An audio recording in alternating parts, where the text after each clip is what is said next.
Recently Malviya Nagar Delhi में भी हुआ। बहुत सारी ऐसी घटनाएं जिनको अगर मैं बोलना शुरू करूं तो ख़त्म ही नहीं होगा। यहाँ पे आप एक सेफ्टी एक्सपर्ट हैं, आपके हिसाब से ये दुर्घटनाएं क्यों हो रही हैं? सिमरन, मैं आपको एक चीज़ बताना चाहूँगा कि जो सेफ्टी है ना, उसको हम लोग बाहर की चीज़ समझते हैं। हमको ज़्यादातर ऐसा लगता है कि जो हमारी सुरक्षा की ज़िम्मेदारी है, वो सरकार की है। आपको 25 तरह के एक्सीडेंट मिलेंगे। कोई सड़क पे एक्सीडेंट हो गया, जी। किसी बिल्डिंग में आग लग गई, किसी ऑफिस में लग गया, कहीं लिफ्ट फँस गई, कहीं करंट लग गई। क्या ऐसा मेन रूट कॉज होता है? एक ऐसा रूट कॉज जो हर जगह सेम ही रहता हो? सिर्फ़ 3 चीज़ होगा, खुद को ख्याल रखना है, अपनी गलती से दूसरे का ख्याल रखना है और दूसरे की गलती से अपना ख्याल रखना है। फिर ये एक्सीडेंट में यही 3 कारण होते हैं। वो ऐसे 5 सेफ्टी मेजर्स क्या होने चाहिए जो हम सबको पता हो, चाहे वो छोटा बच्चा हो चाहे घर के बड़े बूढ़े, ताकि वो एक एक दूसरे का ख्याल रख पाए अगर कोई कैजुअलिटी हो जाती है। देखिए, 2-3 चीज़ें मैं आपको बताऊँगा। एक तो जब हम घर में रहते हैं ना, तो सबसे ज़्यादा दुर्घटना होने के 2-3 कारण हो सकते हैं। एक तो हो सकता है सेफ्टी, और कुछ नहीं है। सेफ्टी एक बिहेवियर है, अच्छा। एक संस्कार है। नमस्कार दोस्तों, आपका बहुत बहुत स्वागत है। मैं हूँ सिमरन नागपाल और आज के इस पॉडकास्ट को फिर से कहूँगी कि बहुत ध्यान से देखिएगा। दोस्तों, जब भी कोई दुर्घटना होती है तो वो खाली न्यूज़पेपर की हेडलाइन नहीं बनती, बहुत सारे घरों को उजाड़ देती है। किसी माँ से उसका बेटा, किसी बच्चे से उसका पिता या पूरे परिवार को हिला के रख देती है, उनकी खुशियाँ छिन जाती हैं। आज हर ऑफिस, हर घर, हर पब्लिक प्लेस में यही सवाल है, क्या हम सुरक्षित हैं? आज हाल ही में आप देख रहे हैं कि कितने सारे ऐसे फायर केसेस आ रहे हैं टूरिस्ट प्लेसेस पे, हॉस्पिटल्स में, घरों के अंदर। हमें ये पता ही नहीं है कि हमें अपने आप को कैसे सुरक्षित रखना है। खाली सरकार का ही काम नहीं है कि हमें वो हमेशा सुरक्षित रखें, बट ये हर एक नागरिक का खुद का एक कर्तव्य है अपनी तरफ, अपनी फैमिली की तरफ और पूरे वर्ल्ड की तरफ, अपने जहां आप रह रहे हैं उसकी तरफ, कि आप अपने आप के लिए कैसे सेफ्टी प्रिकॉशंस लें। तो आज इस बहुत ही इम्पोर्टेंट मुद्दे पे चर्चा करने के लिए आज हमारे पास जो गेस्ट हैं वो 37 ईयर्स से सेफ्टी मेजर्स पे काम कर रहे हैं। He is an safety expert और गवर्नमेंट के काफ़ी बड़े इंफ्रास्ट्रक्चर्स में उन्होंने पूरे सेफ्टी मेजर्स के साथ काम किया है, बहुत ही बड़े प्रोजेक्ट्स के साथ। ही इज़ ऑल्सो द को founder and trustee inspire safety foundation and he is a safety expert. मैं बात कर रही हूँ मिस्टर अनुपम शुक्ला जी की, जो आज हमारे साथ इस पॉडकास्ट में जुड़े हैं। और उनसे हर बात को आप ध्यान से सुनिएगा, जानिएगा कि कैसे हम इस देश के नागरिक होके अपना ख्याल और अपने देश का ख्याल रख सकते हैं। आपका बहुत बहुत स्वागत है अनुपम जी, इस पॉडकास्ट के लिए आपने वक्त निकाला।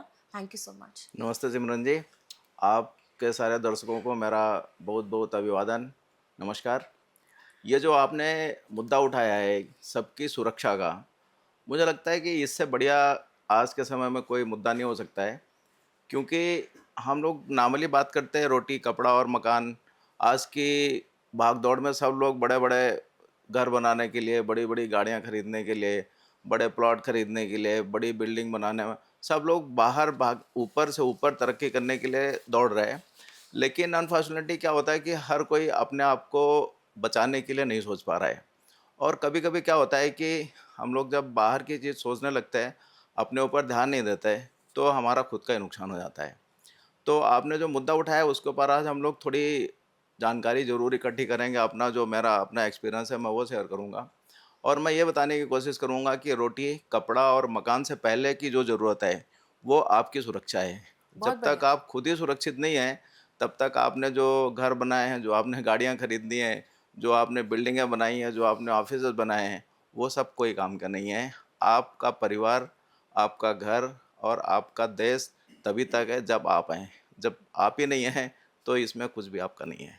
बहुत खूब आपने शुरुआत करी। आज हमें ये अवेयरनेस की बहुत ज़्यादा ज़रूरत है कि जिस तरह से यहाँ पे इतनी ज़्यादा घटनाएं हो रही हैं। अब जैसे देखिए, हाल ही में बहुत सारी ऐसी घटनाएं अभी रिसेंटली मालवीय नगर दिल्ली में भी हुआ। बहुत सारी ऐसी घटनाएं जिनको अगर मैं बोलना शुरू करूँ तो ख़त्म ही नहीं होगा। अब आप यहाँ पे आप एक सेफ्टी एक्सपर्ट हैं, आपके हिसाब से ये दुर्घटनाएं क्यों हो रही हैं? आपका क्या नज़रिया है इस पूरे सिनेरियो पे? हाँ। सिमरन, मैं आपको एक चीज़ बताना चाहूँगा कि जो सेफ्टी है ना, उसको हम लोग बाहर की चीज़ समझते हैं। हमको ज़्यादातर ऐसा लगता है कि जो हमारी सुरक्षा की ज़िम्मेदारी है, वो सरकार की है। जैसे हमारी बिल्डिंग में फायर नहीं लगेगी, इसकी ज़िम्मेदारी फायर डिपार्टमेंट की है। हम सड़क पे जा रहे हैं, हमारा एक्सीडेंट नहीं होगा, इसकी ज़िम्मेदारी सड़क डिपार्टमेंट की है। हमारी फैक्ट्री है, हमारी फैक्ट्री में आग नहीं लगेगी, इसकी ज़िम्मेदारी फैक्ट्री डिपार्टमेंट की है। ऐसा नहीं है। कुछ चीज़ों की ज़िम्मेदारी हमारी होती है। जैसे फायर का केस की हम बात करेंगे, तो आज तक सरकार ने अपने सारे रोल को सही ढंग से निभाया है। हुँ, आप कोई भी केस हमको बता दीजिए कि आपने फायर डिपार्टमेंट को कॉल किया हुआ हो और वो लोग नहीं आए होंगे। हुँ, ज़रूर आए होंगे, और डेफ़िनिटली। आने के बाद उन्होंने जो करना हुआ वो करेंगे भी। हुँ, ऐसा नहीं कि वो लोग नहीं आते करेक्ट, और नहीं करते। तो ये केस में तो सरकार की ज़िम्मेदारी को हम सीधे-सीधे मतलब नहीं बोल सकते कि उनके साथ वो आते हैं, काम करते हैं। लेकिन जब तक हमारा कॉल जाता है, वो आते हैं, हुँ, तब तक नुकसान इतना ज़्यादा हो जाता है कि उसको बचाने नहीं बचाने का ज़्यादा फ़र्क नहीं पड़ता है। तो ऐसे ही मैं दूसरी चीज़ों को भी बताऊँगा। आप कोई भी दिन का समाचार देख लीजिए, चाहे टीवी चैनल देख लीजिए, चाहे न्यूज़पेपर देख लीजिए, आपको 25 तरह के एक्सीडेंट मिलेंगे। कोई सड़क पे एक्सीडेंट हो गया, जी, किसी बिल्डिंग में आग लग गई, किसी ऑफ़िस में लग गया, कहीं लिफ्ट फँस गई, कहीं करंट लग गई, कहीं घर में ही बच्चे बैठे थे, गैस सिलेंडर लीक हो गया, आग लग गई। हुँ, हुँ, तो बहुत सारी छोटी-छोटी घटनाएँ होती रहती हैं, जो हमारे मीडिया में नहीं आ पाते, जिनके ऊपर हमारा ध्यान नहीं जाता है। जैसे अभी दिल्ली की फायर हुई, तो अभी दिल्ली की फायर हुई तो सबको उसके ऊपर तुरंत मीडिया में न्यूज़ आया। बहुत सारे लोग उसके ऊपर दौड़ पड़े कि क्या हो गया, क्या हो गया? चूँकि कैज़ुअल्टीज़ उसमें ज़्यादा है, हुँ, तो एक्शन भी वो बड़े लेवल पे होगा। हुँ, अब सब लोग देख रहे हैं कि ज़िम्मेदारी किसकी है? ज़िम्मेदारी तो अभी कोर्ट का इन्वेस्टिगेशन चल रहा है। जब उसके रिपोर्ट आएँगे तब मालूम पड़ेगा कि गलती किसकी थी। लेकिन जिसका नुकसान हुआ है, अब आप पूछो कि गलती किसकी है, हुँ, तो उनके पास कोई जवाब नहीं होगा। गलती चाहे जिसकी भी हो, नुकसान तो अल्टीमेटली इनका ही हुआ ना। बिल्कुल, तो मेरा क्या बोलना है कि सेफ्टी जो है ना, वो एक कलेक्टिव रिस्पॉन्सिबिलिटी है। हुँ, ये एक सोशल रिस्पॉन्सिबिलिटी है, करेक्ट, जो हर किसी को अपने साथ लेके चलना है। हमारी सुरक्षा की ज़िम्मेदारी पहले हमारी है, हुँ, बाद में सरकार की है और बाद में पूरी दुनिया की है। लेकिन जब हम अपनी ज़िम्मेदारी सुरक्षा की ज़िम्मेदारी खुद ही नहीं लेंगे, तो दूसरा लेके भी क्या करेगा? क्या करें? क्योंकि हम लाइफ़ को ज़िम्मेदारी से नहीं उठा रहे हैं। तो मेरा इसमें क्या बोलना है कि जैसे हम लोग, मैंने बताया कि शुरू में कि रोटी कपड़ा और मकान के पीछे भागते रहते हैं, ऐसा सेफ्टी के लिए भी हमको दिन भर में एक बार सोचना चाहिए कि हुँ, आज मैं घर से निकल रहा हूँ और शाम तक घर पे वापस सुरक्षित आ रहा हूँ कि नहीं आ रहा हूँ। अगर मैं नहीं आऊँगा तो मेरे परिवार का क्या होगा, मेरे घर का क्या होगा, लोगों का क्या होगा। एक बार दिन भर में ये सोचना बहुत ज़रूरी है। और फिर क्या होता है, फिर हमारे अंदर वो चीज़ों का एक्शन आना शुरू हो जाता है, क्योंकि आदमी का जो दिमाग है, जो विचार है, उससे ही आदमी का एक्शन होता है। तो अगर हमारे दिमाग में वो विचार नहीं है सेफ्टी को लेके, तो हमारा एक्शन भी सेफ्टी ओरिएंटेड नहीं होगा, और एक्शन सेफ्टी ओरिएंटेड नहीं होगा तो कहीं न कहीं हमको नुकसान हो जाना लाज़मी है। तो यहाँ पे मैं दर्शकों को यही बात बताना चाहती हूँ कि अनुपम जी बहुत एम्फसाइज कर रहे हैं। आप घर से निकलते हैं, आप अपने परिवार को छोड़ के निकलते हैं, सड़क पे जाते हैं, ऑफिस में जाते हैं। आप ये सोचते हैं कि पीछे घर छोड़ के आए हो तो वो सुरक्षित है। ऐसा नहीं है। आपको सेफ्टी मेजर्स लेना बहुत ज़रूरी है और इस पॉडकास्ट में हम उन सब मेजर्स के बारे में जानेंगे कि किस तरह से हम अपने घर में रह के कैसे अपना सुरक्षा खुद कर सकते हैं। अनुपम जी, 37 ईयर्स हो गए आपको इस इंडस्ट्री में। बड़े-बड़े प्रोजेक्ट्स के साथ आप गवर्नमेंट के वर्क कर रहे हैं। आपने बहुत सारे इंसिडेंट्स देखे भी होंगे। अब आप ये बताएँ कि रूट कॉज़ क्या होता है? मतलब अभी जैसे अब तो हम जड़ पे पहुँचने वाले हैं, हुँ, हुँ। वो उसकी इन्वेस्टिगेशन चल रही है, लेकिन आपने बहुत सारे ऐसे मुद्दे देख लिए। क्या ऐसा मेन रूट कॉज़ होता है? जो एक ऐसा रूट कॉज़ जो हर जगह सेम ही रहता हो? मैं आपको इस सवाल का थोड़ा सीधा और सरल जवाब देता जी, हूँ। आप सेफ्टी को 2 तरीके से समझिए। एक तो इंडस्ट्रियल सेफ्टी, जो फैक्ट्रीज़ में, कंस्ट्रक्शन साइट पर जो फैक्ट्री से रिलेटेड है, जहाँ पर गवर्नमेंट का डायरेक्ट कंट्रोल है, और वो लोग एंश्योर करते हैं कि जो लोग घर से काम के लिए जा रहे हैं, वो वापस सही सलामत घर पे जाना चाहिए। जी, ये सरकार की ज़िम्मेदारी है, जी। और वो लोग उसके ऊपर लेते हैं। हुँ, तो इसके ऊपर मैं बाद में बात करूँगा। मैं दूसरे हिस्से पे बात करूँगा जहाँ पे सरकार का डायरेक्ट कंट्रोल नहीं है और लोगों की सेफ्टी की ज़रूरत है, जो जनरल सेफ्टी की बात जी, करेंगे। तो जनरल सेफ्टी में सिविल सेफ्टी की बात है, हमारी ज़िम्मेदारी हमारी खुद की है। तो सेफ्टी क्या है ना, कोई बाहर की चीज़ नहीं है। ऐसा कोई, अगर आप उसको इंजीनियरिंग समझेंगे, उसको आप टेक्नोलॉजी समझेंगे, उसको आप मैनेजमेंट समझेंगे, तो ये एक दूसरा पहलू हो जाता है। लेकिन सेफ्टी क्या है, एक ये बिहेवियर है, जो हुँ, आदमी खुद एग्ज़िबिट करता है। अब इसमें क्या है, मैं आपको सीधे तरीके से बताऊँ, तो सेफ्टी क्या है, आप सबसे पहले अपना खुद का ख्याल कीजिए जी। कि आपको आपकी गलती से कोई नुकसान नहीं होना चाहिए, हुँ, ना आपकी प्रॉपर्टी को, ना आपका खुद का। करेक्ट। सबसे पहला काम हो गया। जी। दूसरा ध्यान यह देना है कि सेफ आपकी वजह से किसी दूसरे को कोई नुकसान ना होने पाए, हुँ, ना उसकी प्रॉपर्टी को नुकसान हो और ना उसकी जान को नुकसान हो। हुँ, और तीसरा ये है कि किसी और की वजह से आपको कोई नुकसान ना होने पाए, करेक्ट। आप उसका भी ख्याल रखिए। हाँ। अगर ये 3 चीज़ों का आप ख्याल रखेंगे, तो मैं आपको लिख के दे सकता हूँ कि ज़िंदगी भर ना आपको कभी प्रॉपर्टी का नुकसान होगा और ना ही आपको कभी कोई फिज़िकल नुकसान होगा। हाँ। ना जान जाएगी, ना इंजरी होगी। सिर्फ़ 3 चीज़ों का, खुद को ख्याल रखना है, अपनी गलती से दूसरे का ख्याल रखना है और दूसरे की गलती से अपना ख्याल रखना है। हुँ, फिर ये एक्सीडेंट में यही 3 कारण होते हैं। यही रूट कॉज़ होते ये हैं। रूट काज़ होते हैं। यही काम जब हम इंडस्ट्रियल सेफ्टी को लेके देखते हैं, तो वहाँ पे इंजीनियरिंग होती है, वहाँ पे कंट्रोल है, वहाँ पे रेगुलेशंस है, वहाँ पे सिस्टम है। मैं उसके लिए आपसे अभी बाद में बात करूँगा, लेकिन पहले मैं पहले वाले सेक्शन को जी। देखता हूँ। अब ये पूछा जाए कि भाई हम सेफ्टी लाएँगे कैसे? हाँ। तो लाएँगे कैसे, ये हमारे दिमाग की चीज़ है। जैसे हम दिन भर में हमारे घर के बच्चे स्कूल में पढ़ने आते हैं, तो बच्चे से जब लौट के स्कूल से आते हैं, तो हम उनसे पूछते हैं कि भाई आज टीचर ने क्या सिखाया? हुँ, म्यूज़िक में क्या हुआ? हुँ, फिज़िक्स में क्या सिखाया? आज खेल में क्या हुआ? आप बच्चे से एक बार ये भी पूछो कि जो सुबह आप बस में गए थे, वो बस ड्राइवर ने सिग्नल तो नहीं जंप किया? हाँ, आप पूछिए हाँ, कि बस ड्राइवर सिग्नल जंप करके तो नहीं गया था? तो बच्चा बताएगा। हाँ, अगर बस ड्राइवर ने सिग्नल जंप किया है, बच्चे को लिख के दो। हुँ, टीचर को लिख बोलो कि कल भाई हमारे बच्चे ने कंप्लेन किया है कि बस ड्राइवर जो है सिग्नल जंप करके चला रहा है। कल को एक्सीडेंट हो जाएगा तो ज़िम्मेदारी कौन लेगा? अब देखो बात ये छोटी है, हुँ, असर बड़ा पड़ेगा। बिल्कुल। मैं सारे दर्शकों को, जो लोग ये पॉडकास्ट देख रहे हैं, मैं उनसे रिक्वेस्ट करूँगा कि आपके बच्चे अगर पढ़ने जा रहे हैं, आज आप ये छोटा कदम उठा के देखिए। हुँ, आप देखिए कि कल से आपके बच्चे के स्कूल में तहलका मचेगा। हुँ, सारे टीचर बस ड्राइवर को पूछेंगे। बस ड्राइवर वापस अपने व्यवहार को सुधारने की कोशिश करेंगे। आप ये प्रैक्टिस 1 महीने रोज़ करिए। हुँ, आप देखेंगे कि आपके बच्चे के व्यवहार में, आपके खुद के कॉन्फिडेंस में और आपके स्कूल के व्यवहार में भी एक कलेक्टिव चेंज आएगा। एक बहुत बेसिक बात है बेसिक ये। बात है। हुँ, हम क्यों नहीं करते? क्योंकि हम वो चीज़ों को समझते हैं कि हमारे बच्चे जा रहे हैं, लाने ले जाने की ज़िम्मेदारी ड्राइवर की है। स्कूल से सुरक्षित भेजने की ज़िम्मेदारी स्कूल की है। टीचर्स की। हम अपनी ज़िम्मेदारी को किसी और के ऊपर डाल के आराम से बैठ जाते हैं और समझते हैं कि हमारे बच्चे सुरक्षित हैं। हमारे बच्चे सुरक्षित नहीं हैं जब तक हम उनकी सुरक्षा की ज़िम्मेदारी खुद नहीं लेते हैं। हुँ, आप पूछिए, जैसे हमारे बच्चों को, मैं ख़ास तौर से चूँकि स्कूल की बात चल रही है तो मैं उसको थोड़ा और एलेबोरेट करूँगा कि किसी टीचर ने कोई क्वेश्चन पे गलत आंसर लिख दिया, तो आप तुरंत लिखते हो कि नहीं this is not the right answer, this is the right answer. आप डायरी में लिखते हो, बच्चे से बात करते हो, वो टीचर ने गलत, ये भी गलत हो रहा है आपके बच्चे के साथ, आप वहाँ पे शांत बैठ जाते हो, एज़्यूमिंग कि किसी और की ज़िम्मेदारी आपके बच्चे की आ गई और आप किनारे हट गए। बस यहाँ से गड़बड़ शुरू होता है। हुँ, अच्छा, अब जो छोटा बच्चा आपका है, वो जब पहली से लेके 10वीं तक रोज़ वो बस में जा रहा है, रोज़ ट्रैफिक सिग्नल जंप हो रहा है, 10 साल तक जब वो रोज़ देख रहा है कि सुबह शाम सिग्नल जंप होने में कोई नुकसान नहीं हो रहा है, फिर जब वो बड़ा हो जाता है, आप उसको स्कूटी खरीद के देते हो, हुँ, बाइक खरीद के देते तो भी हो, वही करता है। तो फिर वो वही करता है। क्यों?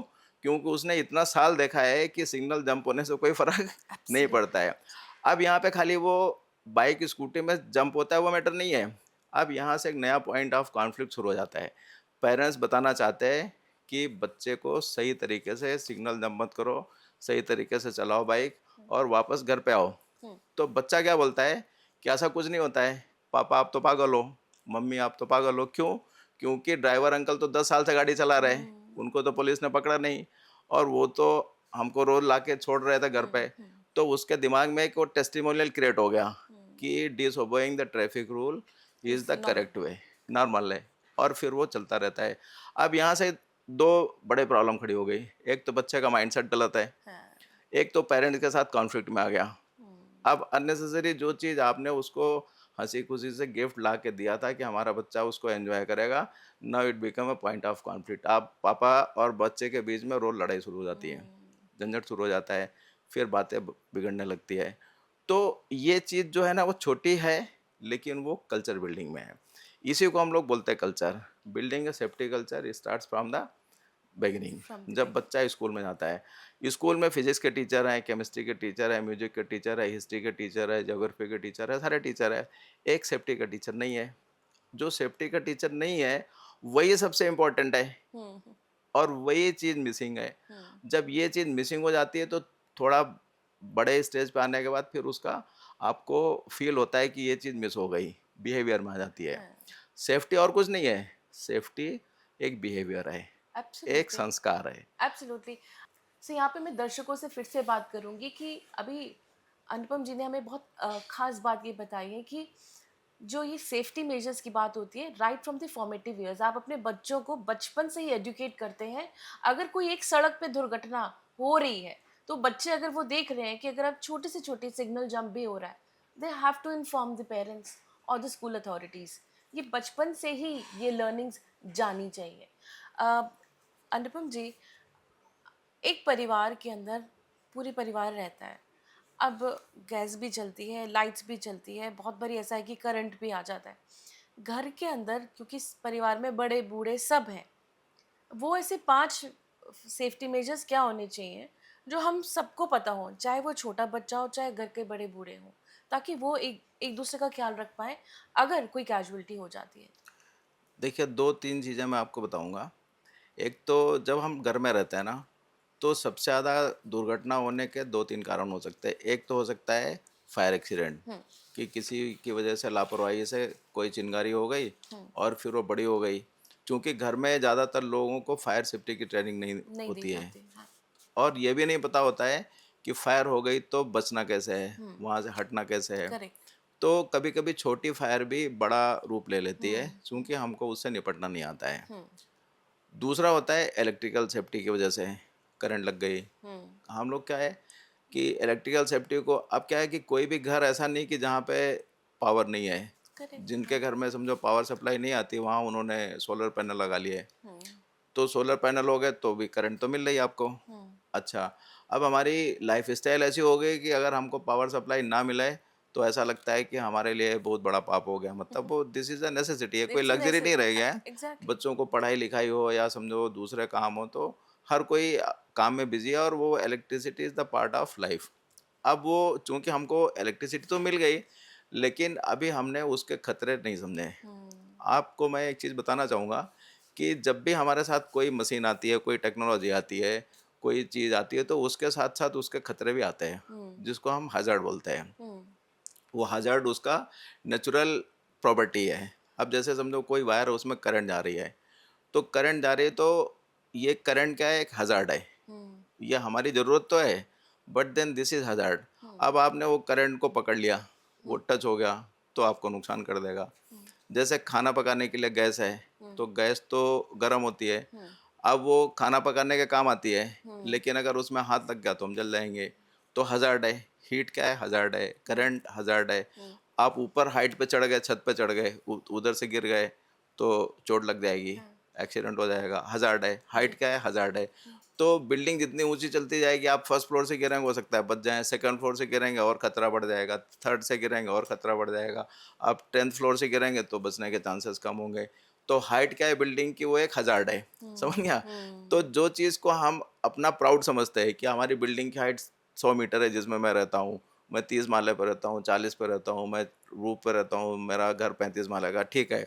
लेकिन वहाँ से बंदा गिरेगा तो क्या होगा? हुँ। समझे? हुँ। फर्स्ट फ्लोर से गिरने वाला तो बच भी सकता है, 30 फ्लोर से गिरेगा और नहीं बचेगा। हुँ। तो जो हाइट आपको थ्रिल करती है कि अरे भाई मेरी बिल्डिंग की हाइट बहुत है, वही बाद में खतरा हो जाती है। हाँ। तो ये जो हज़ार्ड्स हैं ये हमारे चारों तरफ फैले हुए हैं। हाँ। हमको ये चीज़ों को समझना पड़ेगा कि किसी चीज़ के साथ कोई भी खतरा हो सकता है। हाँ। तो घर में मैंने बताया कि फायर के लिए एक हज़ार्ड है। तो फायर में आप जैसे गैस सिलेंडर को हमने ये गैस सिलेंडर इस्तेमाल करते हैं, तो गवर्नमेंट हमेशा बताती रहती है कि आप रेगुलेटर को खुला मत छोड़िए, कभी स्मेल आती है तो आप उसमें लाइट मत ऑन कीजिए, गैस मत ऑन कीजिए।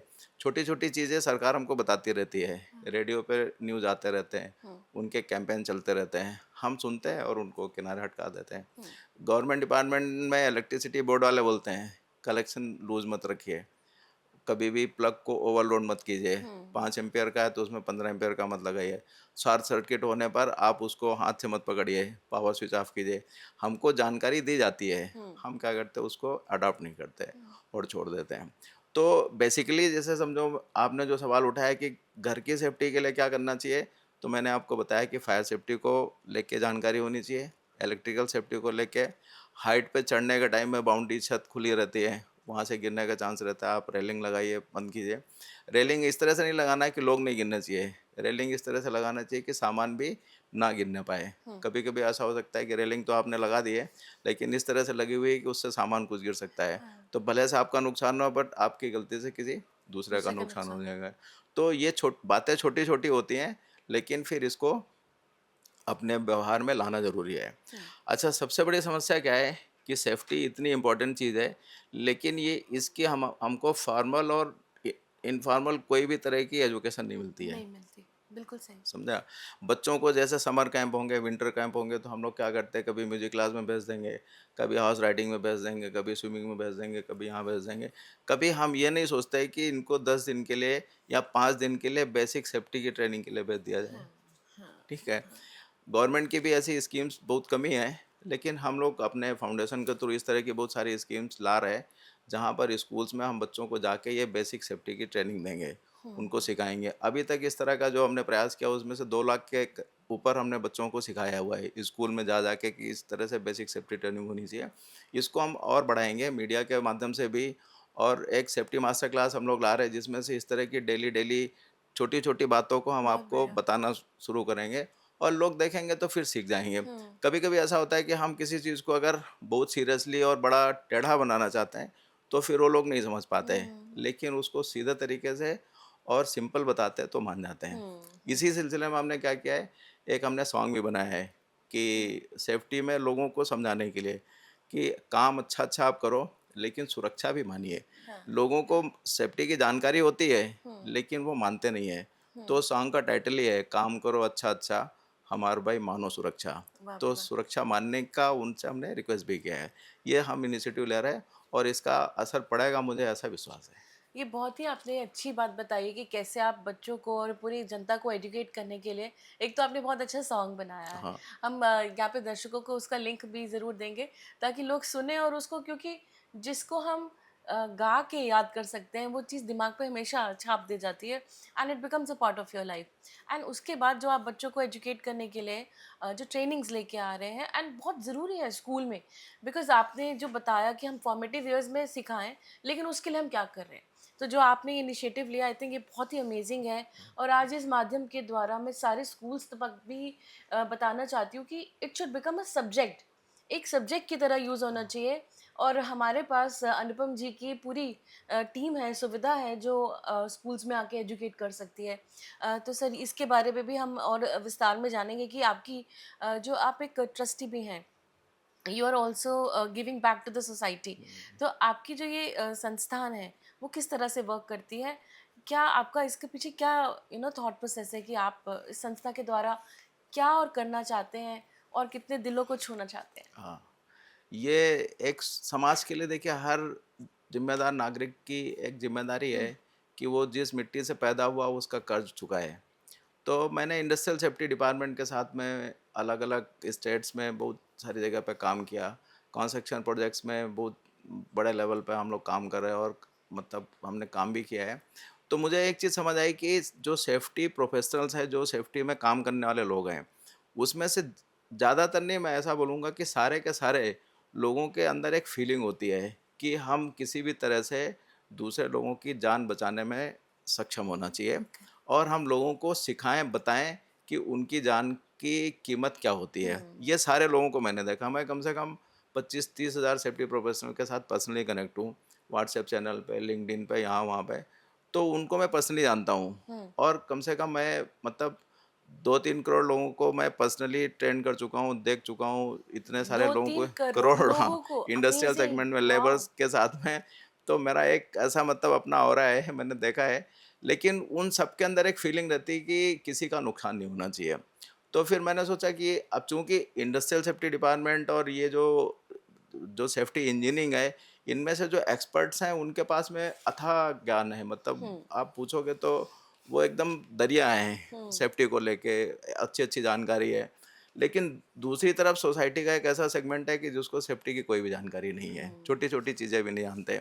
तो मेरा प्रयास क्या है कि इधर की तरफ जो इंडस्ट्रियल एक्सपर्ट्स हैं सेफ्टी के, उनकी जानकारी को जहाँ पर नई जानकारी है उधर की तरफ धीरे-धीरे लाया जाए। लाया जाए। तो मैं क्या कर रहा हूँ कि हम अपने जो ट्रस्ट के माध्यम से इन सब लोगों को छोटे-छोटे ट्रेनिंग प्रोग्राम्स में एंगेज करते हैं। अब हुँ, जैसे हमने एक फर्स्ट स्टैंडर्ड से लेकर 12th स्टैंडर्ड तक सेफ्टी ट्रेनिंग के लिए हमने छोटे-छोटे कोर्स डिज़ाइन किए हैं ओके। कि ये बच्चा अगर समझो पहली में पढ़ रहा है, तो उसको क्या मालूम होना चाहिए सेफ्टी को हाँ, लेके। हाँ। भाई छोटे बच्चे को इतना मालूम हो गया कि पेंसिल और पेन को आँख में नहीं लगाएगा, हुँ, हुँ, तो इंजरी से बच सकता है। हुँ।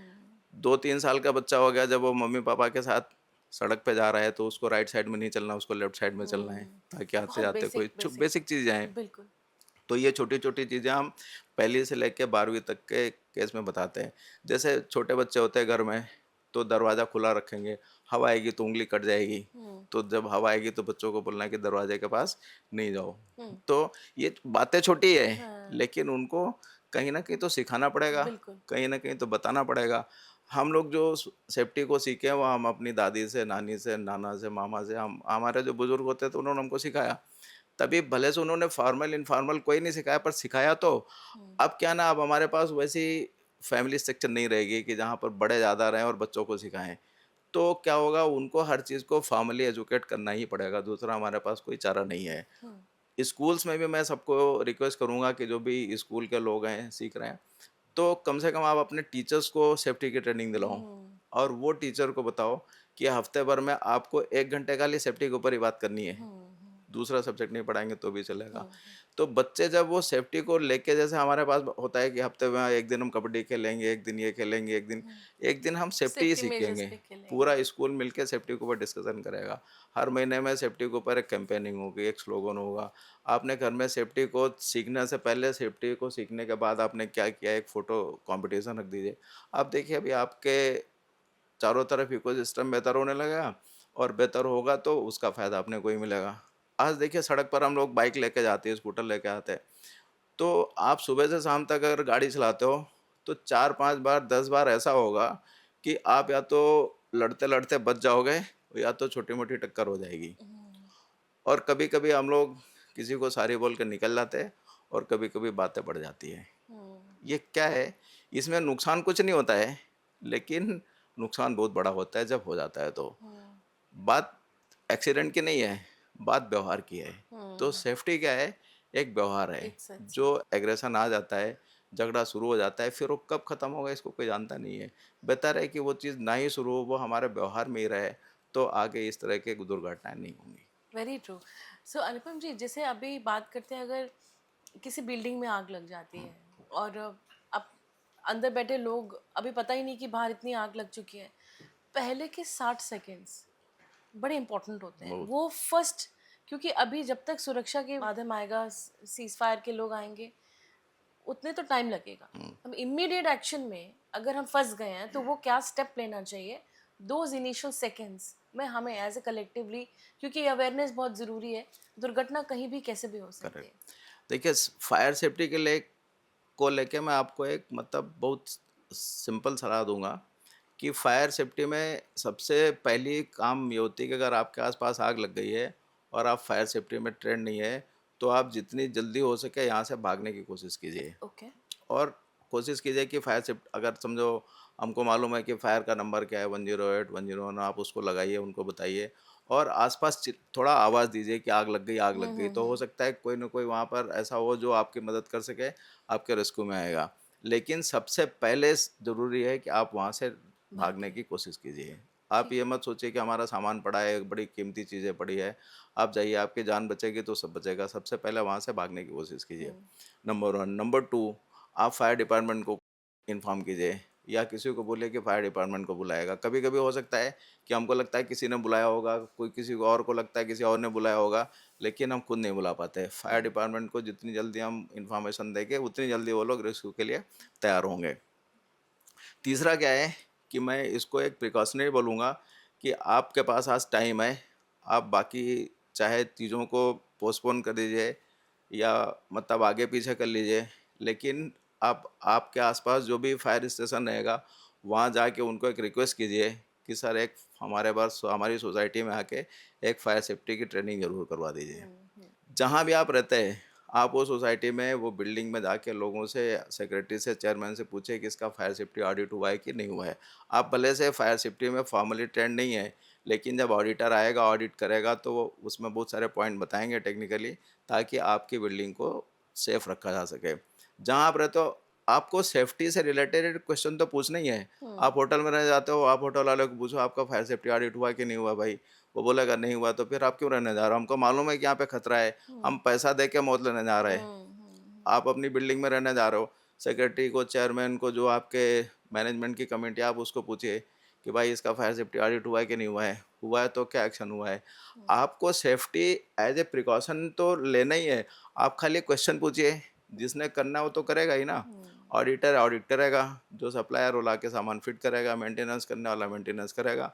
जब तक आप पूछेंगे नहीं, तब तक आपको आपका हक मिलेगा नहीं। सेफ्टी आपकी जिम्मेदारी भी है, तो सेफ्टी आपका हक भी है। बिल्कुल जिसके लिए सही आप बात पैसे है। दे रहे हैं, आपको उसका हक मिलना चाहिए। जैसे हम होटल में जाते हैं, हम बहुत वेकेशंस पे जाते हैं, हम होटल्स में जाते हैं, टैरिफ पूछते हैं, देखते हैं कि वहाँ का कैसा एम्बियंस है। लेकिन सबसे पहले ये बहुत ज़रूरी है, ये ज़रूर पूछिए कि कितना सेफ़ है, क्या वो होटल सेफ्टी मेजर्स को फॉलो कर रहा है। अब it should become a part of your life. जैसे सर ने कहा कि ये हमारी जिम्मेवारी है, ये हमारा हक है जानना कि हम कितने सुरक्षित हैं अगर हम कहीं भी ट्रैवल भी करते हैं। आपने अनुपम जी बहुत सारे गवर्नमेंट प्रोजेक्ट्स के साथ काम किया है, and you are one of the authorised expert, government authorised. आप ये देख रहे हैं कि बहुत सेफ्टी मेजर्स तो हमने ले रखे हैं, क्या वो राइटली इम्प्लीमेंट हो रहे हैं? हाँ, ये एक सवाल बहुत अच्छा है। इसके पहले जो आपने होटल वाला सवाल किया था, मैं उसके ऊपर बता जी देता हूँ जी। कि बहुत बार हम लोग जाते हैं होटल में और उसका रिव्यू लिखते हैं कि यहाँ पे फूड अच्छा था, हाँ यहाँ पे स्टाफ अच्छा था, यहाँ अच्छा था। आप एक लाइन ये भी लिखो कि होटल का ऑडिट हुआ कि नहीं हुआ है। हाँ। होटल का हमने सेफ्टी ऑडिट का सर्टिफिकेट पूछा करेक्ट। और वो नहीं मिला। हाँ हमने होटल का सेफ्टी ऑडिट सर्टिफिकेट माँगा और वो मिल गया, हाँ इसका ऑडिट है। हाँ आप एक बार ये करके देखिए, हाँ हाँ हाँ। जितने भी इन्फ्लुएंसर हैं, आपके दर्शक लोग जो देख रहे हैं, मैं उनको सबको रिक्वेस्ट करूँगा कि जब भी पिकनिक पे जाएँ, किसी होटल में रहने के लिए जाएँ, आप अपने बच्चे के स्कूल का पूछो उनको कि भाई हमारे बच्चे का स्कूल का सर्टिफिकेट सेफ्टी ऑडिट हुआ है कि नहीं हुआ है। आप देखिए 1 साल के अंदर पूरे देश का जो सेफ्टी को लेके माहौल एकदम बदल जाएगा। सिर्फ़ ज़रूरत है एक कदम आगे उठाने की, एक बिल्कुल। सवाल पूछने की। जी। आपने जो दूसरा सवाल पूछा है कि जो हम लोग बड़े-बड़े गवर्नमेंट प्रोजेक्ट्स में काम कर रहे हैं, वहाँ पर सेफ्टी के नॉर्म्स हो रहे हैं कि नहीं हो रहे? मैं बताऊँगा कि ऐसा नहीं बोल सकते कि कुछ भी नहीं हो रहा है, और ऐसा भी नहीं बोलूँगा कि मैं सब कुछ हो रहा है 100%। गवर्नमेंट ने अभी बहुत सारे जो पुराने सेफ्टी के नॉर्म्स थे, जो रूल्स थे, उन सब रूल्स को कंबाइन करके एक नया कोड बनाया है। उसका नाम दिया है occupational safety and health code. तो पहले जो बहुत सारी इंडस्ट्रीज ऐसी थी कि जो हम लोग गवर्नमेंट ने कवर नहीं किया था, उनको भी, वो सारे एस्टेब्लिशमेंट्स को भी अभी कवर करके एक नया रूल बना दिया है। Okay. ताकि ऐसा नहीं कि खाली फैक्ट्री में या कंस्ट्रक्शन साइट पर कोई आदमी काम करने जा रहा है तो उसकी ज़िम्मेदारी सेफ्टी की है। आप उसके अलावा जैसे मीडिया हाउस में काम कर रहे हो, आप जैसे समझो कोई स्कूल में काम कर रहे हो, आप हॉस्पिटल में काम कर रहे हो, ये फैक्ट्री तो नहीं है, लेकिन लोग यहाँ काम कर रहे हैं ना, हाँ। यहाँ भी तो लोगों को सुरक्षा की ज़रूरत है ना। जी। तो गवर्नमेंट ने क्या किया है, अभी वो सारे रूल्स को ख़त्म करके एक नया कोड बनाया है और ये सारे एस्टेब्लिशमेंट्स के लिए अप्लाई होगा। तो इसमें से हम ये उम्मीद कर रहे हैं कि सेफ्टी को लेके एक नई पहल शुरू होगी, नया एक इतिहास लिखा जाएगा और ये इस तरह के एक्सीडेंट्स में कमी आएगी। कंस्ट्रक्शन साइट्स के लिए जो रूल्स रेगुलेशन है ना, वो बहुत कड़े हैं। पहले वहाँ पर सेफ्टी ऑफिसर्स होते हैं, वर्कर्स को ट्रेनिंग करने के लिए प्रोविज़न है कि कोई समझो बंदा काम करने के लिए आएगा, तो वो किस तरह का काम करेगा। सबसे पहले आप उसको सेफ्टी सिखाओ, फिर उसका काम सिखाओ। अगर वो काम नहीं जानता है, तो गलती कर देगा, गलती करेगा तो नुकसान हो जाएगा। नुकसान खाली वो आदमी का नहीं होगा, हो सकता है कंपनी की प्रॉपर्टी का भी नुकसान हो जाए। बिल्कुल। इतनी बड़ी-बड़ी मशीनें लगती है, एक आदमी की गलती से मशीन का नुकसान हो गया, फिर मशीन को बनाना, फिर उसका खर्चा उठाना, उसकी वजह से जो काम रुकेगा उसका भी जो नुकसान होगा, तो नुकसान का लेवल बहुत बड़ा हो जाता है। इसके लिए वहाँ पर बहुत सारे रूल्स हैं, रेगुलेशंस हैं और बड़े कड़ाई से पालन हो जाते हैं। आप बहुत बार न्यूज़ में सुनती होंगी या देखेंगी कि वहाँ एक्सीडेंट हो गया ऐसा, तो लोगों के दिमाग में परसेप्शन आता है कि ये सेफ्टी नाम की कोई चीज़ नहीं है। ऐसा नहीं है, बहुत बड़े लेवल पे बहुत सारी ज़िम्मेदारी से लोग काम करते हैं। फिर भी कभी-कभी ऐसा होता है कि best is not good enough, ऐसा हो जाता है कि उसने करेक्ट। बहुत ताकत लगाई, फिर भी अच्छा नहीं हुआ, ऐसा एक हो सकता है केस। लेकिन फिर भी गवर्नमेंट की जो पॉलिसीज़ हैं और जो उनके रेगुलेशन हैं, वो एक बड़े मतलब उद्देश्यपूर्ण तरीके से बनाए हैं। आपको मैं बताऊँगा तो आपको भी बड़ा अच्छा लगेगा कि गवर्नमेंट ये मानती है और सेफ्टी के रूल बुक्स में ये लिखा हुआ है कि all accidents are avoidable, all accidents are preventable. मतलब कोई भी एक्सीडेंट ऐसा नहीं है कि जिसको हम लोग बचा नहीं बचा सकते। नहीं सकते। ऐसा ये सोच कर ही रूल बनाए हैं और उसके ऊपर अमल भी होता है। बहुत सारी फैक्ट्रीज ऐसी हैं, बहुत सारे साइट्स ऐसे हैं कि जहाँ पर 10-10 साल से 20-20 साल से कोई एक्सीडेंट नहीं हुआ है। ऐसे भी अच्छा काम करने वाले लोग हैं, मैं उनका भी नाम बताऊँगा आपको कभी-कभी। बहुत अच्छे लोग काम करने वाले हैं, बहुत पैसे खर्च करते हैं, बहुत मेहनत करते हैं, सिस्टम को मेंटेन करते हैं। अगर अच्छे लोग ना हों तो फिर ये स्टैंडर्ड कैसे रहेंगे? सारे ही खराब हो जाएँगे ना। तो बहुत अच्छे लोग भी काम करने वाले हैं इंडस्ट्री में, जिन्होंने मतलब अपनी पूरी ज़िंदगी लगा दी दूसरे की जान बचाने के लिए, बड़ी ईमानदारी से काम किया। और आज भी हज़ारों लोग ऐसे हैं जो काम कर रहे हैं, जिनकी वजह से हमारी इंडस्ट्री सेफ है, हमारे वर्क प्लेस सेफ है, लोग काम करने के लिए जाते हैं और हँसी-खुशी वापस आते हैं। ऐसे बहुत सारे सेफ्टी प्रोफेशनल लगे हुए हैं और बहुत सारे लोग उसके पीछे लगे हैं जो ये सिस्टम को फ़ॉलो कर रहे हैं। बिल्कुल, ऐसे हमें अच्छे लोगों की ज़रूरत है जो हमें अवेयर करें। जैसे कि आज आप हमें यहाँ पे आके आपने इतना वक़्त निकाला है कि through you we get to learn कि कितना ज़रूरी है। Safety is just not a luxury, it is a mandate, mandate ज़रूर होना चाहिए। बिल्कुल। अनुपम जी, एक ऐसा सवाल है, बहुत सारे स्पिरिचुअल प्लेसेस पे हम देखते हैं कि मंदिरों के अंदर हाँ, बड़े-बड़े कूलर्स लगे हैं। उन्होंने सब अपने आने वाले जितने भी लोग हैं दर्शकों के लिए, जो श्रद्धालु आ रहे हैं उनके लिए उन्होंने बहुत सुविधाएँ लगाई हैं कि कूलर्स लगाए हैं ताकि सब अच्छे से दर्शन कर पाएँ। लेकिन अभी हाल-फिलहाल में ही इस्कॉन टेम्पल में भी एक ऐसा होता है कि कूलर ओपन था। उसकी वजह से एक जो है बहुत ही यंग लड़का उसी समय चिपक गए और उनकी वहीं पे वहीं डेथ हो गई। हुँ, इसी तरह से ऐसे ही हमारे दिल्ली में भी एक मंदिर है, वहाँ पे भी बहुत बारिश हुई, लोग लाइन में खड़े थे, एक खंभे पे हाथ लगाया हुँ, and the person died on the spot. हुँ, ये कुछ ऐसी बातें हैं कि जब स्पिरिचुअल प्लेस पे हो जाती हैं, तो वो बहुत, किसी भी प्लेस पे होना अच्छा नहीं है, लेकिन जब आप भगवान के दर्शन करने जा रहे हैं ऐसा हो जाता है, तो वो और ज़्यादा पेनफुल होता है कि अरे हुँ, मैं तो दर्शन करने आया था और ये हुँ, मेरे साथ ये हो गया। हुँ, तो लाइफ पूरी ज़िंदगी बदल जाती है पूरे परिवार की, हुँ, और बहुत लोगों की जो आसपास जाते हैं बड़े अजीब से दुविधा में आ जाते हैं। हुँ। अब जो ये ओपन कूलर्स होते हैं और जो बारिश की वजह से करंट आता है, इससे लोग कैसे बचे, उस समय क्या ध्यान रखना चाहिए? हाँ, ये चीज़ बहुत इम्पोर्टेंट है। मैंने बताया ना कि सेफ्टी क्या है ना अपनी रिस्पॉन्सिबिलिटी हाँ। है।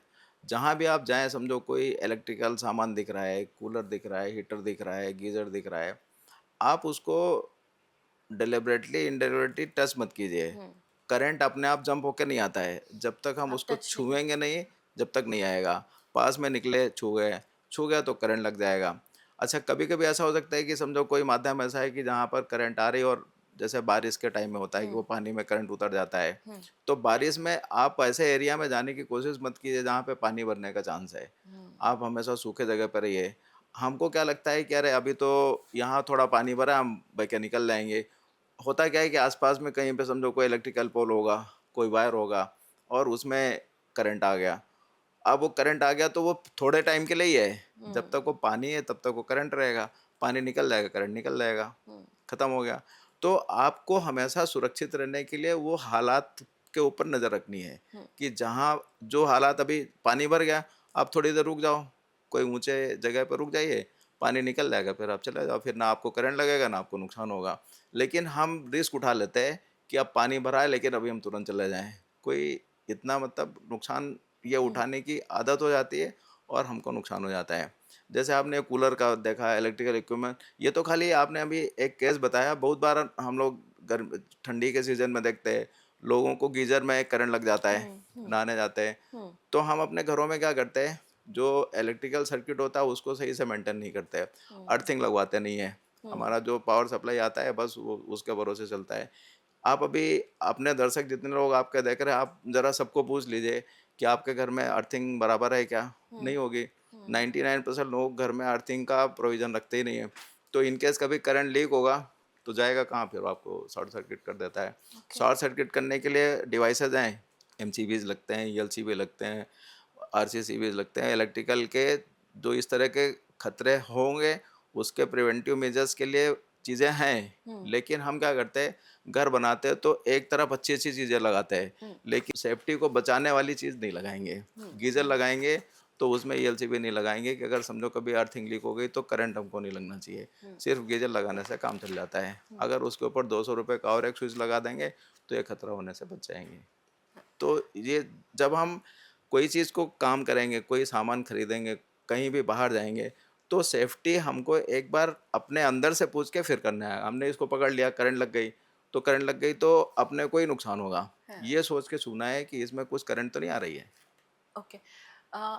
आपके इस पूरे एंटायर एपिसोड में सबसे ज़्यादा बारीकी से बात यही समझी कि safety is for self and it is a mandatory for everyone. Yes, अब जाते जाते मेरे को ये पॉडकास्ट में इतनी सारी नॉलेज मिल रही है, और आप मानेंगे कि मैंने इतना ब्रेनस्टॉर्म किया कि कहाँ एज एन इंडिविजुअल हम भी कहाँ गलती कर जाते हैं। तो ये अवेयरनेस हर किसी इंसान के लिए है। यहाँ बैठे जितने लोग हैं, जितने हमारे कैमरा पर्सन देख रहे हैं, सभी को ये लगेगा कि अरे आज हम क्या गलती कर लेते हैं, सड़क पे जाते हैं वो। So it's an eye opener. और आपका यहाँ आना हमारे लिए एक बहुत ही खास बात रहा कि आपने ये वक्त निकाला। It's an important topic. अब जाते हुए मैं बस एक लास्ट सवाल ये पूछती हूँ कि एक बहुत ही क्विक टिप सारे लोगों को जो दर्शक देख रहे हैं, एक आखिरी एक एडवाइस कि बहुत ज़्यादा ज़रूरी है सबके लिए, जो सारे दर्शक देख रहे हैं। मैंने आपको बताया ना, वो जो मैं आज यहाँ पे आखिरी स्टेटमेंट बोल के जा रहा हूँ, आप उस पे हमेशा ध्यान रखिए। आप अपनी गलती से अपना नुकसान मत कीजिए, हाँ। अपनी गलती से दूसरे का नुकसान मत कीजिए और दूसरे की गलती से अपना नुकसान होने से बचा लीजिए। फिर आपकी ज़िंदगी बहुत खुशहाल रहेगी, आपको कोई नुकसान नहीं होगा। और मैं भगवान से प्रार्थना करूँगा कि आप अपनी अंदर ये आदत ज़रूर डेवलप कर लेंगे। अपने बच्चों से, अपने लोगों से एक सेफ्टी का सवाल रोज़ पूछिए कि आप सेफ हो कि नहीं हो। बस फिर आपको कोई नुकसान नहीं होगा। देश का माहौल बदलेगा, सेफ्टी को लेके लोगों के अंदर एक नई विचारधारा पैदा होगी और जब सेफ्टी बाहर होगी तो वो माहौल में हम भी सेफ रहेंगे। अगर बाहर अनसेफ है तो हम कुछ भी कर लें, सेफ नहीं रहेंगे। तो मैं आपके आज पॉडकास्ट में ये बता के जाना चाहता हूँ कि सेफ्टी में आप अपने लिए जितना कीजिए वो ज़रूरी है, अपने बाहर सेफ्टी का माहौल बनाने के लिए ज़्यादा मेहनत कीजिए। बाहर सेफ रहेंगे तो हम भी सेफ रहेंगे। बहुत बहुत धन्यवाद आपका अनुपम जी, आज आपने ये वक्त निकाला and thank you so much for this awareness. Thank you, thank you. तो सभी दर्शकों को आज ये बात बहुत बारी, मैंने इस बात पे बहुत ज़्यादा जोर लगाया कि हाउ इम्पोर्टेंट इट इज़ कि आप अपनी सेफ्टी खुद रखें। तो देखिए, आज से, अभी से, इसी वक्त से शुरुआत कीजिए। अगर आप जहाँ चूक कर रहे हैं, प्लीज़ मेक श्योर कि आप अपनी लाइफ में इसको प्रैक्टिस करें। Safety is important for not only for us, for the entire world, for the entire people around you. इसके लिए मैं अब आपको बाय कहती हूँ, इसी उम्मीद से कि आप आज से शुरुआत करेंगे, लेकिन I promise I will be back soon with yet another amazing personality. Stay blessed.